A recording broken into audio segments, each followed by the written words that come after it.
Welcome back to Study Hall, everyone. I am so excited for today's deep dive. Me too. Yeah, we're going to be exploring something Uh-huh. I think a lot of people are going to find pretty interesting. I think so too, and I bet, It's makeup. yes, a lot of people might have some assumptions about makeup that we're going to challenge today. Right. Makeup, its history, and how it's been used across cultures. Exactly. And, a lot of people might think of makeup as As like a modern thing. yeah, like a modern invention or something that's just, Primarily for women. yeah, primarily for women. But get ready Get ready for a history lesson. to have those assumptions challenged. Totally. Because we are going to be going way back. Way. Like all the way to ancient times. And one of the most interesting things that we're going to find is that for a lot of human history, For most of it. yeah, makeup wasn't really tied to gender at all. It was just It was for everyone. everyone. People of all genders would wear makeup, and for so many different reasons. So many different reasons. Yeah. Yeah. Yeah. Okay, so to kind of lay out what we're going to be doing today, Yeah. we're going to be like Like what? archaeologists. Right. But instead of digging through the dirt, What are we digging through? history, we're going to be unearthing all these fascinating facts about makeup. Yes. And we're going to start from ancient times and go all the way to today. I love it. Are you ready? I'm ready. Let's go back in time. Let's start with... Ancient Egypt. Yes, ancient Egypt. You've probably all heard of Cleopatra and her iconic eyeliner. Yeah, who hasn't? But it wasn't just about looking glamorous, though, that dark kohl liner that they used. Yeah. It actually had very practical purposes as well. Really? Yeah, it helped protect their eyes from that harsh desert sun, and it even reduced the risk of infections. Wow, so it was like, Like ancient sunscreen and antibacterial all in one. yeah, very clever. Right? Very clever. And it gets even more interesting because they also believed that kohl had spiritual power. They thought it would connect them to the gods, like Horus, who was often depicted with those striking, Kohl-rimmed eyes. yes, kohl-rimmed eyes. Wow, so makeup was already so multi-purpose even back then. Absolutely. I mean, practical, Yes. spiritual, Mm-hmm. and, of course, aesthetically pleasing. Of course, we can't forget that. Of course not. So I'm curious, what were people using in other parts of the ancient world?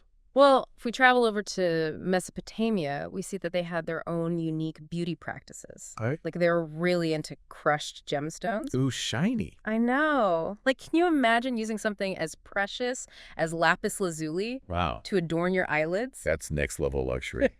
I can barely trust myself with like a drugstore palette. But seriously, it really highlights how closely beauty and status were intertwined even back then, Absolutely. even thousands of years ago. Yeah. So let's move on to another part of the world. What about ancient China and Japan? Yeah, so in ancient China and Japan, pale skin was like the ultimate beauty standard. Oh, I didn't know. Yeah, it was seen as a sign of wealth and high social standing. Wow. People would go to great lengths So interesting. to achieve that porcelain-like complexion using all sorts of white powders and pastes. Now I'm wondering, was that purely like an aesthetic preference or were there like deeper reasons behind that? Well, in these societies, they were very agricultural societies. And so pale skin kind of signified a life of leisure, free from the sun and the toil of working outdoors. Oh, so it was a way of showing off their status. Exactly. It really set the elite apart from the people who labored in the fields all day. It's like wearing a designer label today. I like that analogy, yeah. And even in ancient Japan, they had warriors. They were revered for their strength and their bravery, but even they... He wore makeup. Yeah, they used face paint for their battle rituals. They would incorporate bold colors and designs to intimidate their enemies, but also to invoke the protection of spirits. Wow. So even in a context that we might consider today like hyper-masculine, Right. makeup still had a role to play. Exactly. And it really challenges that notion that makeup is inherently feminine, doesn't it? It really does. And this Yeah. brings us to ancient Greece and Rome. Oh, yes, the Greeks and the Romans. You see some interesting contrasts there. I bet. I've always been curious about how those civilizations viewed beauty. Yeah. Because on one hand, you've got the Greeks, known for their sculptures. Beautiful sculptures. Yeah, depicting these like idealized, almost ethereal figures. Right. And they generally favored a more natural aesthetic. Yeah. Like they believed that true beauty lay in balance and harmony. Yeah, very natural. And they weren't really that keen on heavy makeup. But then you've got the Romans, Yes. who are known for their, extravagant feasts and their go big or go home approach to... I love that. to pretty much everything. Pretty much everything. Yeah, it's a good way to put it. The Greeks favored subtle enhancements, but the Romans? They loved their makeup. They did. They embraced a much more elaborate approach to beauty. They used a lot of different cosmetics, including rouges and powders, and they even had hair dye. Wow. And what's fascinating is that men in Roman society also used makeup. Oh, really? Yeah, to showcase their social standing and refinement. Wow. So even in these like seemingly disparate cultures, we see this consistent thread of makeup as like a form of self-expression and a way to communicate something about yourself to the world. Absolutely. Yeah, fascinating. And, as we move forward in time, we'll see how these ideas about beauty and self-presentation continue to evolve. Oh, I can't wait. And how makeup plays this really fascinating role in reflecting those changes. Okay, so we've established that in ancient times, makeup was not tied to a particular gender, but somewhere along the way, things started to shift. They did. And the story of makeup, it's full of twists and turns. And the next chapter... Ooh, a cliffhanger. Yes. Yeah. The next chapter takes us to a time when societal norms and religious beliefs start to exert a greater influence on how people viewed and used cosmetics. Interesting. This is getting good. But before we delve into that, I want to pause here and ask you, dear listener, a question. Ooh, yes. What stands out to you most About how these ancient civilizations that we've discussed approached beauty and self-presentation?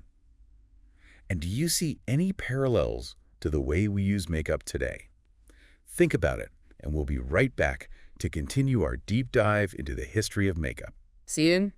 Welcome back to Study Hall, everybody. Last time we were talking about the ancient world, Yes. when makeup was for, well, For everyone. from Egyptian priests to Roman socialites. It was fascinating, wasn't it, to see how these ancient cultures viewed makeup as something that was both Practical, yeah. and symbolic. Yeah, they really blurred the lines between beauty and spirituality. Yeah, and also social messaging. Oh, absolutely. It's really cool.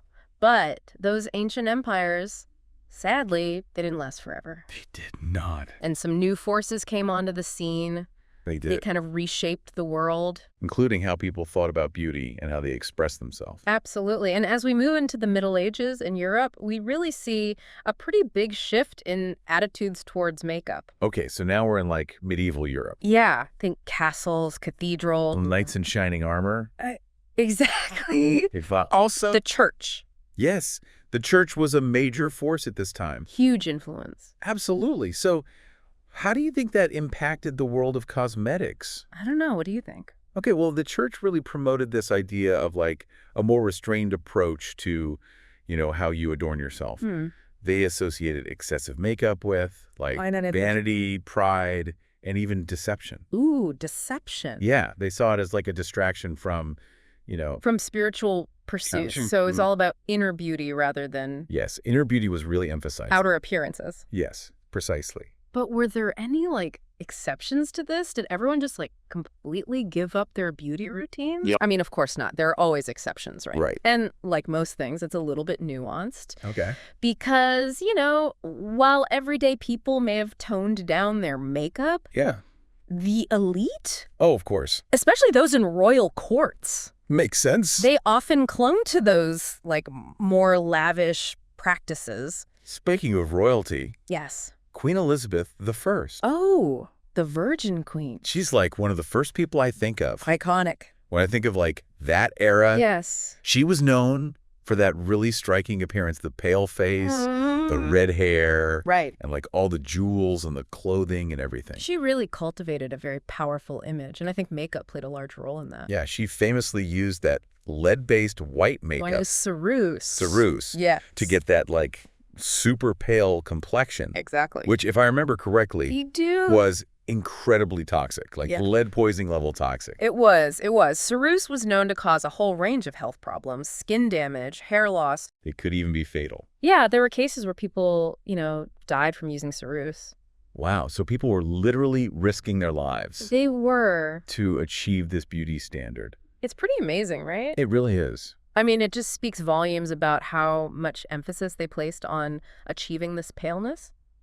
So why was paleness so important? Well, paleness, was associated with purity, nobility, and even youthfulness. It was a Yeah. way for Elizabeth, To project that image of power and wealth, that divine right to rule. I imagine it also probably helped to conceal any imperfections, That's right. like smallpox scars, which were, pretty common back Yeah, then. very common. That's a really important point. Ceruse was not only used to enhance beauty, Uh-huh. it was also used to mask blemishes. So it was like creating a blank canvas. Exactly. It's all about presenting this image of It's perfection. a very carefully constructed image of perfection. Yes, and Elizabeth wasn't alone in this, Across the Channel in France, the French court under King Louis XIV. The Sun King. Sun King, exactly. I mean, talk about opulent. Oh, yes. His court was known for its extravagance. And both men and women there, they indulged in these elaborate beauty routines, using powders and rouges and wigs. It's interesting, though, because wasn't this around the time of the Enlightenment? It was. With its emphasis on reason and, like, a more natural look? Right, that's a really good observation. It seems a little contradictory. It does, but, the French court... Always a trendsetter. Always a trendsetter. And they remained this bastion of opulence. For a while, at least. For a while. Okay, so while new ideas about natural beauty were emerging, Yeah. the wigs and the powdered faces were still in fashion. For some, yes. But it seems like even in the French court, makeup for men started to become more like... Theatrical. Theatrical, yeah. Performative. More than like an everyday Masculine thing. masculine thing, yeah. Yeah. Okay, so it's like the seeds of change were being planted. Yes, exactly. Makeup for men was becoming more associated with the stage or the aristocracy rather than something for the everyday man. Right, and this shift continues as we move into the 18th and 19th centuries. Mm-hmm. And now we have the French Revolution with, its rejection of the aristocracy. Right, a complete upheaval of the social hierarchy and all of the excess that went with it. Did makeup become a liability at this point? You could say that, yeah. During the Revolution, those wigs and powdered faces, which were once so fashionable, they were now seen as symbols of the old regime, Yeah. And they could even make you a target. What? It just goes to show how quickly things can change. When the whole political landscape changes. Exactly. Wow, so then we get to the Victorian era in England. Yes. This is known for its emphasis on, like, morality and Respectability. respectability. Yes. And Queen Victoria herself, she was very much an advocate for natural beauty. She reportedly disapproved of makeup. Oh, so she was like the anti-Queen Elizabeth? You could say that, yeah. The Victorians really valued modesty and restraint. And excessive makeup was seen as a sign of vanity, even immorality. But were there any groups that pushed back on that? Of course. There are always those who challenge the norms, right? Right. And one example is the Pre-Raphaelite Brotherhood. Yeah. They were a group of artists and poets who kind of rejected Victorian ideals. Okay. And they often depicted women with flowing red hair and a more, romanticized or even sensual aesthetic. Wow, so even during this era of, like, naturalism, Yeah. there was still movements happening that were exploring these different sides of beauty. Yeah, it's a good reminder that there are always those countercurrents to the mainstream. So then we move into the 20th century. We do, yes. And I feel like makeup gets even more complex in its relationship to gender and social norms. It does.